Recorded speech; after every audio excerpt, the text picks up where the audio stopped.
Ребят, всем привет! Это будет практическое видео по растаможке евробляхи.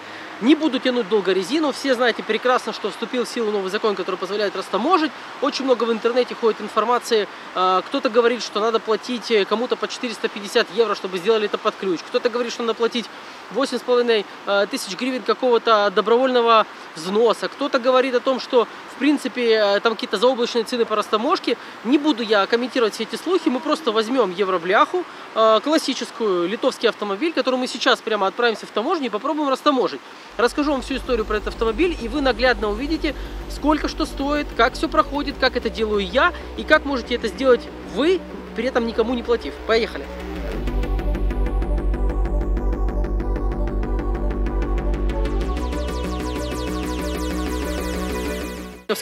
Таможня находится она возле Барабашова, я думаю, харьковчане все ее знают. Уточнил я, значит, по законам Украины любой гражданин Украины может растаможить автомобиль в любом месте. Если вы проживаете в Запорожье и хотите растаможиться в Харькове, никто вам не может запретить, все это можно сделать без проблем. Значит, хочу рассказать немножко о автомобиле, который мы растамаживаем, какого он года, когда был куплен и вообще на каких правах он находится в Украине. Значит, автомобиль это Acura 2006 года, был куплен в Литве. Около 2 лет назад был куплен гражданином Украины, который физически поехал за ним в Литву. Оформлен он также на этого гражданина Украины, на украинский паспорт, загранпаспорт, то есть вписан он в техпаспорт. Вторым человеком, вторым собственником проходит там гражданин Литвы, который выступает в якости поручителя, да, значит, который также вписан в этот техпаспорт, его можно видеть. Автомобиль этот 2.4. объемом, с газом, был куплен за 3000 евро, ну, около того. Значит, автомобиль этот не просрочен, находится на территории Украины совершенно легально. Везен он сюда верблюдом белорусским, значит, везен он, перезаезд очередной был сделан где-то месяца 4 назад, 5, значит, автомобиль не просрочен на территории Украины, штраф за него платить не надо. Значит, в чем заключается основная интрига данной растаможки? В том, что растамаживать его будет собственник, который вписан в техпаспорт, но вез его не собственник, а вез его гражданин Беларуси. Поэтому мы написали, сейчас мы напишем заявление, в котором мы попросим перевести автомобиль из режима временного ввоза этим белорусским верблюдом в режим импорта, для того, чтобы собственник этого автомобиля мог растаможить. Посмотрим, как у нас это получится, не выезжая за территорию Украины. То есть перезаезд мы не делаем. Автомобиль сейчас на Беларуси, белоруса нету, есть только собственник, есть только автомобиль. Пробуем растаможить. Идемте посмотрим. А как попасть?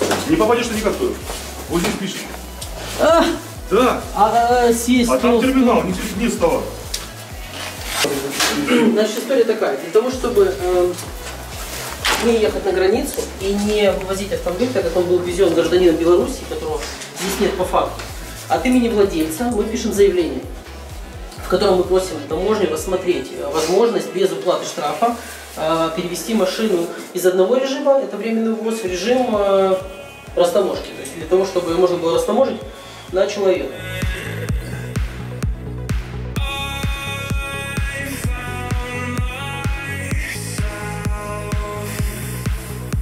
Заявление следующего содержания. Я, Кара Юрий Федорович, собственник автомобиля Acura TSX, номер такой-то, госномер такой-то.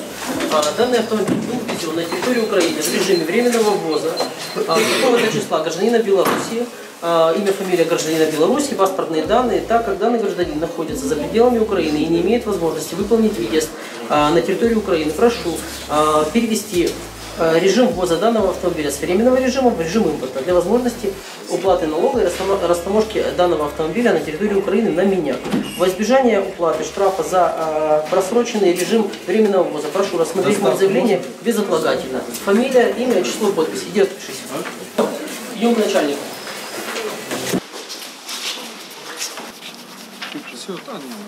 А можно...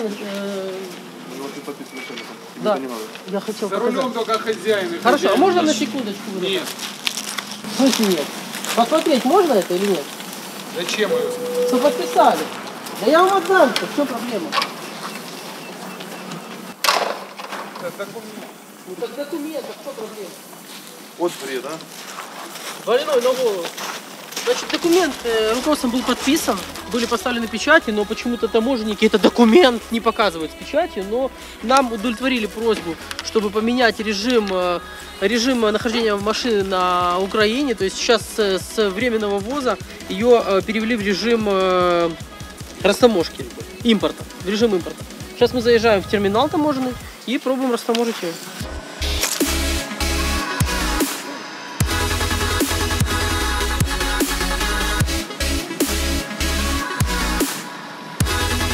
В зону мытного контроля может проехать только тот человек, который растамаживает этот груз, поэтому водителя я отпускаю самого. Находится это все в зоне мытного контроля, как я уже говорил. Ну а возле зоны дежурит, кстати, обратите внимание, первый электромобиль.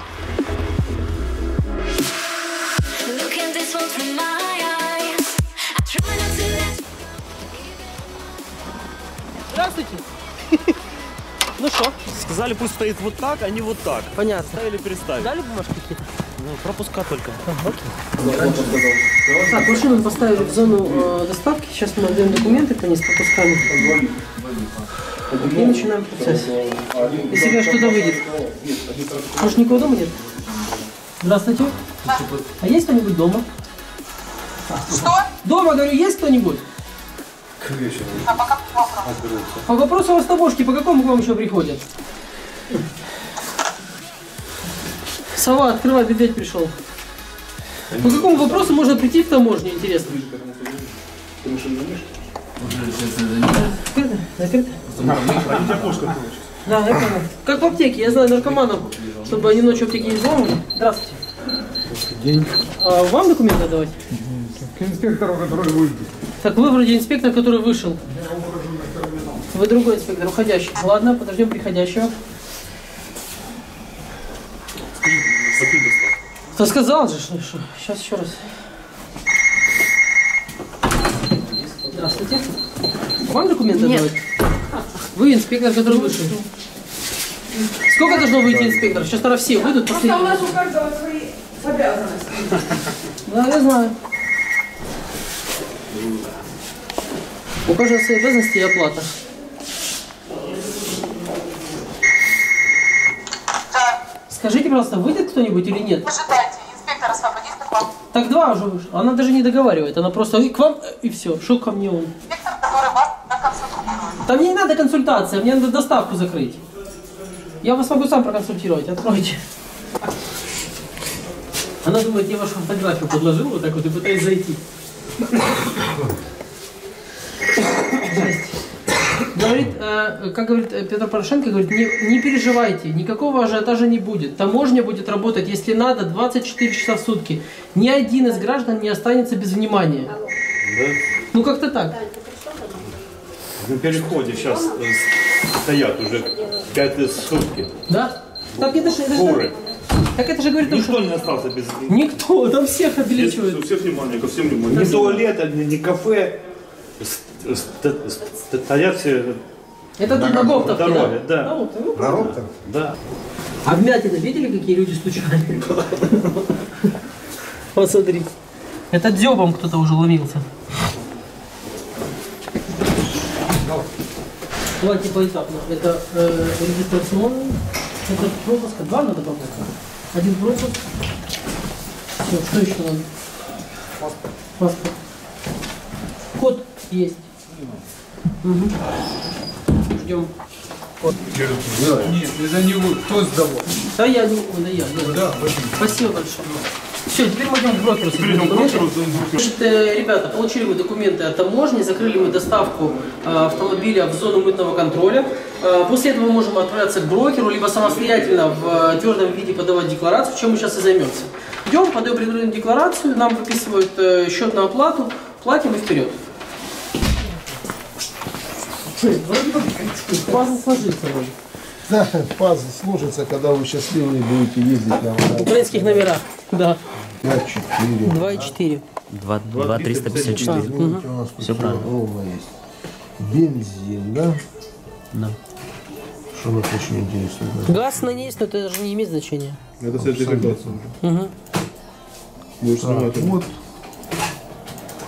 Смотрим. Так, ну вы же в курсе, да? что вот это наша стоимость, это наша стоимость. Если таможенный орган сочтет ее корректировать, то он вправе ее корректировать. Да? Я тебе отдавала. Вспомни, недавно я тебе какое-то письмо отдавала. Вот вспомни и посмотри у себя. Ладно, посмотри. Посмотри. Так, никакой доверенности, ничего у нас нет, ничего не будет. Да, вы сами везде. Правильно? Да. Ну, Как владелец, да. Да.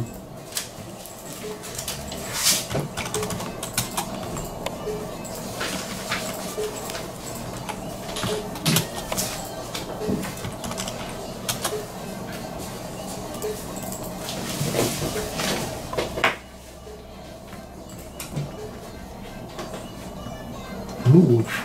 55 680, я бы сказал. Ну, так Напишите, пожалуйста, на бумажечке нам. Напишите, пожалуйста. На те же реквизиты, как обычно. Я вам распечатаю. Мы заявили, что наш товар, наш автомобиль стоит 3000 евро. От этой суммы нам был насчитан платеж, который необходимо заплатить в пользу государства, который составляет 55 600.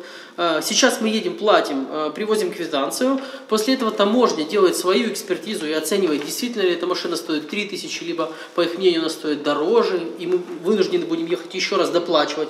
Вот такая вот процедура. Либо, если она стоит дешевле, и такое тоже бывает, таможня разницу вернет. В теории, как это будет, я не думаю, что данное казино, в котором мы находимся, посчитает нам сумму меньше, но все же посмотрим. 400 гривен за то, что мы въехали к ним, за то, что мы въехали к ним на терминал. Да, Это... 50 гривен в сутки. Но не заехать нельзя. Нет. То есть это добровольно-принудительный Да, порядок. обязательно.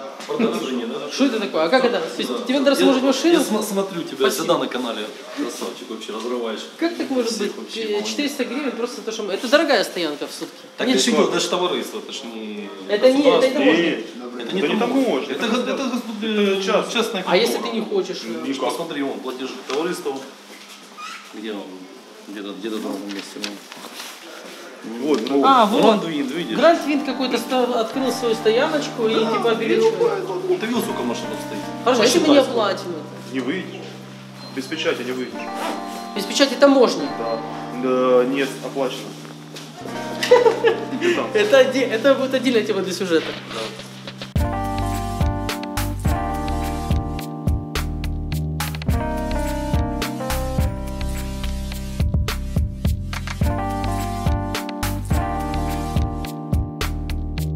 Так, все, оплатили мы, самое главное квитанции. Квитанции у нас есть, теперь можно скакать, показывать их таможне и получать наконец-то результат. Не совсем радостные новости для нас. Значит, эксперт осмотрел нашу машину, оценил ее дороже, чем оценили ее мы. Напоминаю, что мы заявили, что она стоит 3000 евро. Эксперт же оценил ее в 4350 долларов. Поэтому нам сейчас следует опять отправляться в банк. Не совсем это удобно каждый раз туда ездить, доплачивать и с квитанциями возвращаться сюда. Значит, в гривнах нам придется доплатить за этот автомобиль порядка 8370 гривен. Это к тем 56 тысячам, которые мы уже заплатили, чуть меньше.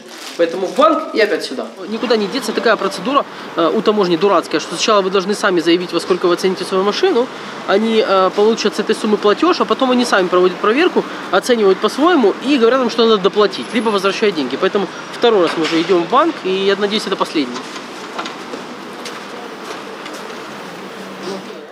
Что у вас за история? Подожди, я хочу понять, у вас была машина на верблюде или Была на машина на мне. На мне, и 10-й день был вчера, и мы не смогли заехать на таможню, потому что Заплатили. страница была, машина была в стороне, а надо было находиться на нейтралке, брокер закрывается в 5:30. Как обычно, все же для удобства.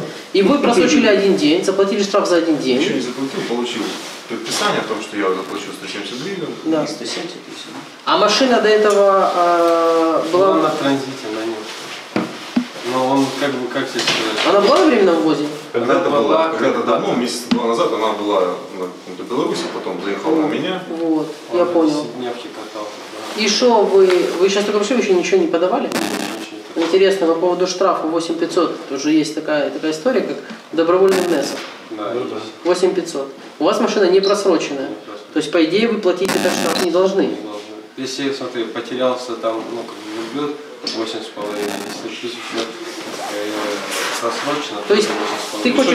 ты хочешь сказать, что если у него машина была на верблюде, и верблюда бы сейчас не было, а он как хозяин хотел бы его растаможить, он бы заплатил штраф 8500. Скорее всего, 2 раза. Это таможня? А что 2 раза? Ну там же штраф 8500 и добровольный взнос 8500. Вот, кстати, эту логику я тоже хавал, потому что там красиво. Ну там красиво так. То есть одно другого не исключает. Занеси тут, пожалуйста, добровольный взнос. Ну газету там подпишитесь на рассылку журнала. То есть одно другого не исключает. Если у тебя просроченная машина, ты по закону платишь штраф 8500. Да. Именно штраф. Да. Штраф. А теперь, когда ты приходишь и говоришь, все, я платил штраф, машина чиста, они говорят, ну хорошо, теперь добровольный внесок 8500. Это разные вещи. И мы не разбираемся, где. Пока мы ожидаем решения инспекторов, которые склонились над нашей декларацией, здесь есть интересный стенд, в котором есть вот такая вот неприметная бумажка, которую совсем недавно прикрепили. Написано, какие документы нужны для того, чтобы оформить авто, ввезенное в Украину из Литвы, Польши, Болгарии, Германии, и перечислены все как раз те случаи для переоформления так называемых евроблях. Я сейчас все эти бумажечки аккуратненько пофотографирую и выложу под этим видео, поэтому вы можете скачать, и чтобы сюда не бегать, просто почитать и ознакомиться. В принципе, здесь все написано, что надо иметь при себе, какие документы, которые все происходят. Ну что? Спасибо большое, до свидания. Есть?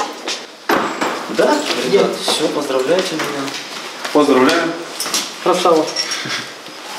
Отлично, вот и все. Посвидка, декларация и все необходимые документы для ГАИ. В документах указано, что оформлена, в общем, декларация. Оформлена декларация, это они от руки написали прям в регистрационном литовском. Ну вот так это выглядит, ребята. Все. Сейчас расскажу об этом детальней. Ребят, сейчас 8 часов вечера, даже чуть больше, 8:18. Закончилась наша эпопея с растаможкой. Значит, на этом закончена таможенная очистка. Можно машиной теперь пользоваться, ставить ее на учет. Если вам интересно будет, как поставить ее на учет, сколько надо заплатить за первую постановку на учет, что такое сертификация, пишите комментарии под видео. Обязательно сниму вторую часть этого ролика, если кто не знает, не понимает. Сейчас же расскажу вам все подробности о том, какие по итогу нужны были документы и сколько это все стоило.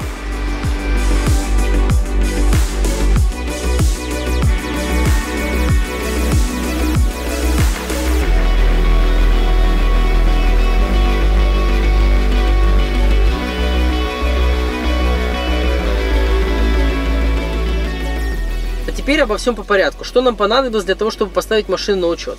Значит, прежде всего, что не было в видео в самом начале, это то, что мы подали заявление, которое нам, в принципе, и дало право оценить машину в 3000 евро. Это заявление, которое было написано собственником автомобиля. В вольной форме абсолютно здесь было указано, что я такой-то, такой-то приобрел в личное пользование автомобиль Acura, модель, ВИН-номер, год выпуска. Данное авто было куплено у физического лица за 3000 евро. Это то, что заявляет покупатель, собственник этого автомобиля. Зарегистрировано, поставлено на учет в Литве на мое имя. Данное заявление подтверждает актуальность и соответствие информации по данному автомобилю. То есть, по сути, это и есть так называемая купчая. То есть не в чистом виде, а то основание, которое дает таможне эту машину принять к растаможке. То есть если автомобиль оформлен не на вас, а на какую-то фирму или еще что-то, данное заявление не дает вам права машину растаможить. То есть это только в том случае, если машина, как эта Acura, принадлежит человеку, который ее же и растамаживает. То есть в подтверждении того, что это его автомобиль, у него есть, как я уже показывал, регистрационный документ, в котором есть его имя, фамилия, то есть ему не надо ни доверенность, ничего, он собственник этого автомобиля. Теперь, данный автомобиль, как я уже говорил, снят с учета. Он был куплен несколько лет назад. После этого в Литве зеленая карта, то есть страховка, она не продлевалась.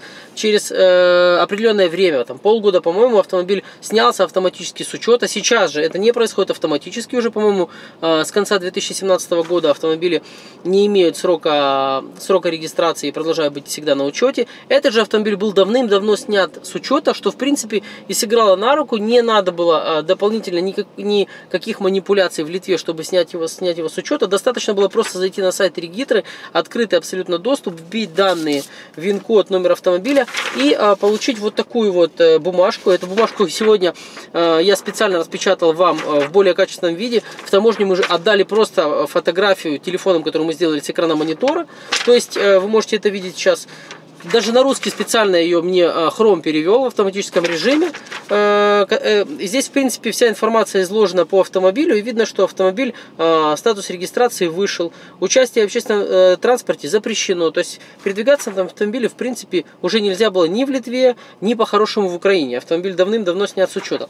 Но это и послужило еще одним подтверждением для таможни того, что эту машину можно растаможить. Растаможить и впоследствии поставить на учет. Теперь, что касается платежей, очень важный момент. Всем интересно же, что в итоге мы заплатили и сколько стоила эта машина. Значит, сразу я хочу оговориться. Все те, кто слышали о каких-то мифических штрафах, о каких-то добровольных взносах, 8500. Вся это полная ерунда, которую вам точно так же навязывает таможня, как и многие решалы, которые предлагают вам сделать все под ключ и включают эту сумму в стоимость. Не надо ничего платить, мы не платили никакой штраф.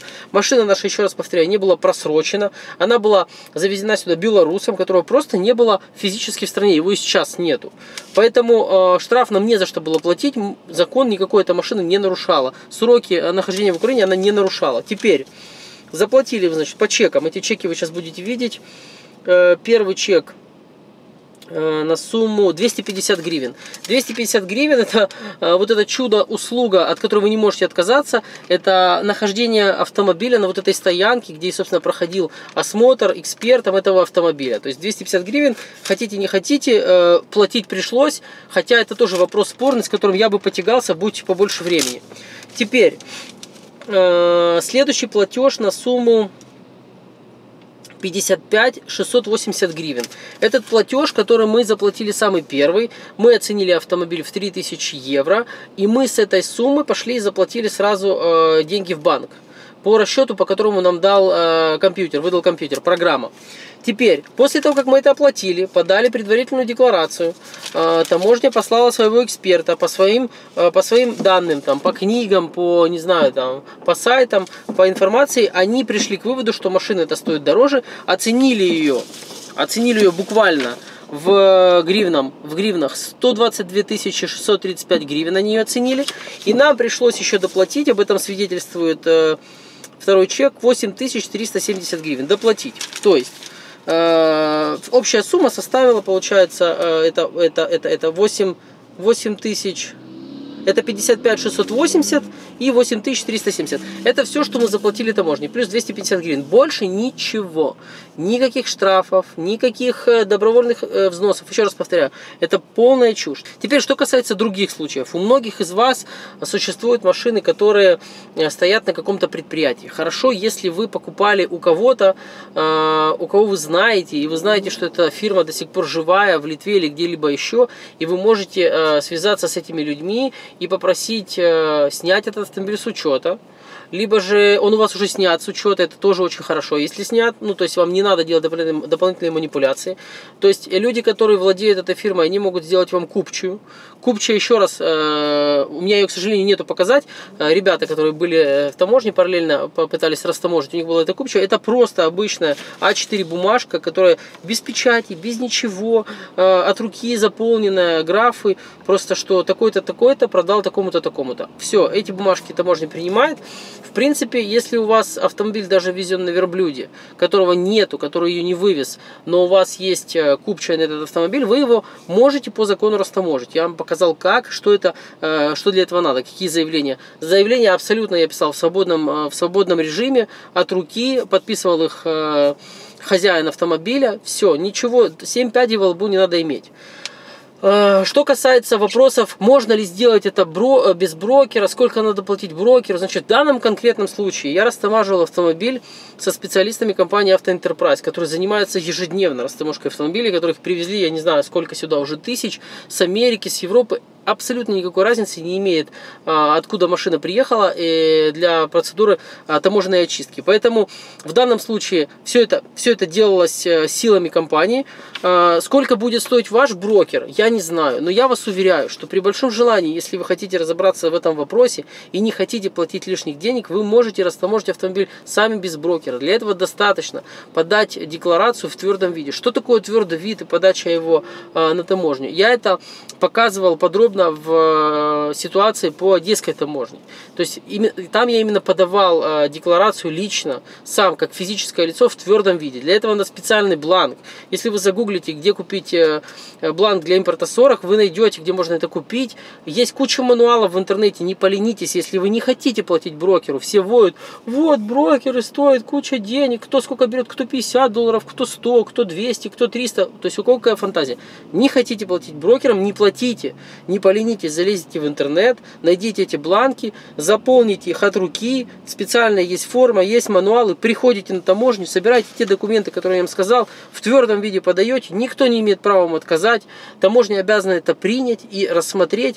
Тренируйтесь столько раз, сколько понадобится для того, чтобы ваш автомобиль растаможить. Не хотите тренироваться, не хотите вникать, не хотите думать головой, бегите, платите кому хотите деньги. Но учтите одно. Сейчас таможня будет завалена подобными растаможками евроблях, разных польских, болгарских, литовских, каких хотите. Вы должны понимать, что там тоже находятся живые люди, которые не могут все сразу проверить. Они не могут проверить актуальность ваших документов, подлинность их. То есть в таком потоке они не смогут просто это выявить. И ваши машины будут растамаживаться. Вы будете получать документы о растаможке, о таможенной очистке. Вы будете бежать, ставить на учет автомобиль, будете получать украинские номера и будете счастливо ездить. До поры до времени. Я думаю, что опытные перекупы не дадут мне соврать, что час расплаты всегда приходит. Может пройти год, может пройти меньше, может пройти больше.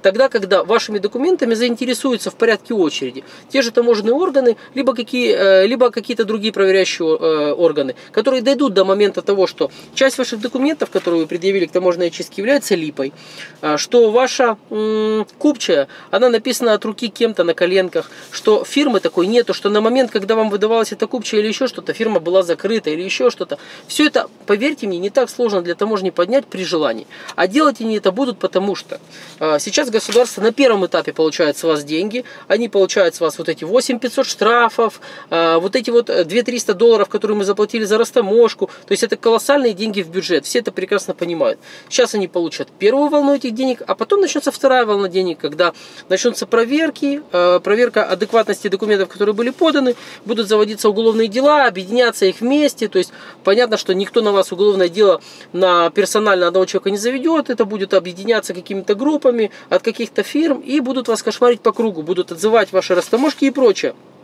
Я думаю, что те люди, которые сталкивались с растаможкой машины, могут вам не понаслышке рассказать, как это происходило раньше и происходит сейчас. Поэтому я вам хочу сказать сразу, не ведитесь на то, что вам расскажут, вот мы все сделаем под ключ, давай нам 450 евро, 400, 300, не знаю, кто сколько просит. В интернете масса объявлений, мы тебе все сделаем, все будет четко, вообще можешь даже машину не пригонять, вообще можешь только нам вообще, вот все мы тебе сделаем.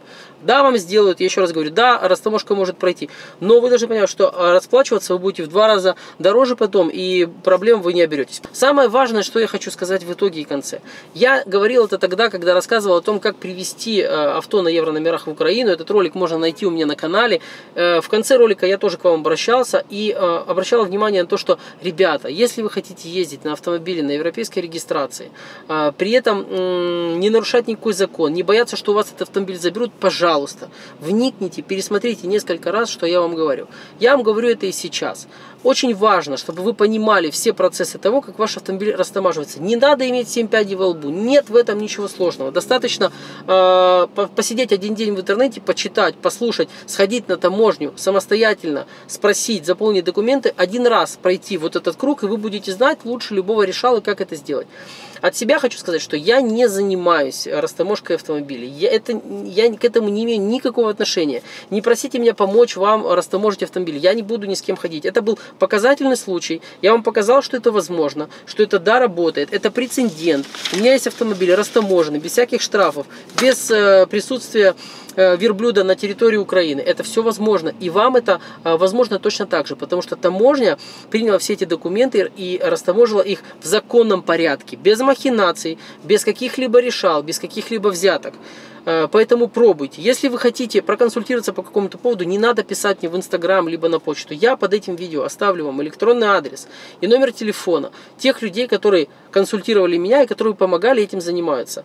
Обращайтесь к ним, если хотите. Я вам советую все же перед тем, как кому-либо обратиться и с кем-либо договориться, вникнуть в это самостоятельно, попробовать сделать это самостоятельно, и вы убедитесь, что в этом нет ничего сложного. Поэтому, ребята, подписывайтесь на канал, пишите комментарии обязательно, поделитесь этим видео со своими знакомыми, друзьями, друзей, у которых есть евробляхи, которые хотят их растаможить, не знают как, переживают, думают, пусть посмотрят, пусть переварят это видео, переспят с этой мыслью и идут пробовать растамаживать автомобили и ничего не боятся. Ребята, также небольшой конкурс от моего канала. Хочу, чтобы вы написали в комментариях, кто знает, возможно ли автомобиль на европейской регистрации, который находится на учете в стране своего постоянного пребывания, своей регистрации, будь то Литва, Польша, неважно какой, возможно ли его привезти на Украину и растаможить его гражданину Украины.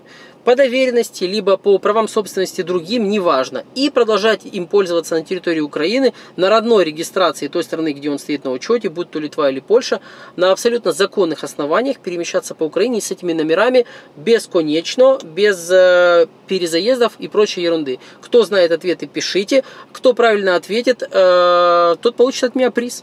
Всем удачи!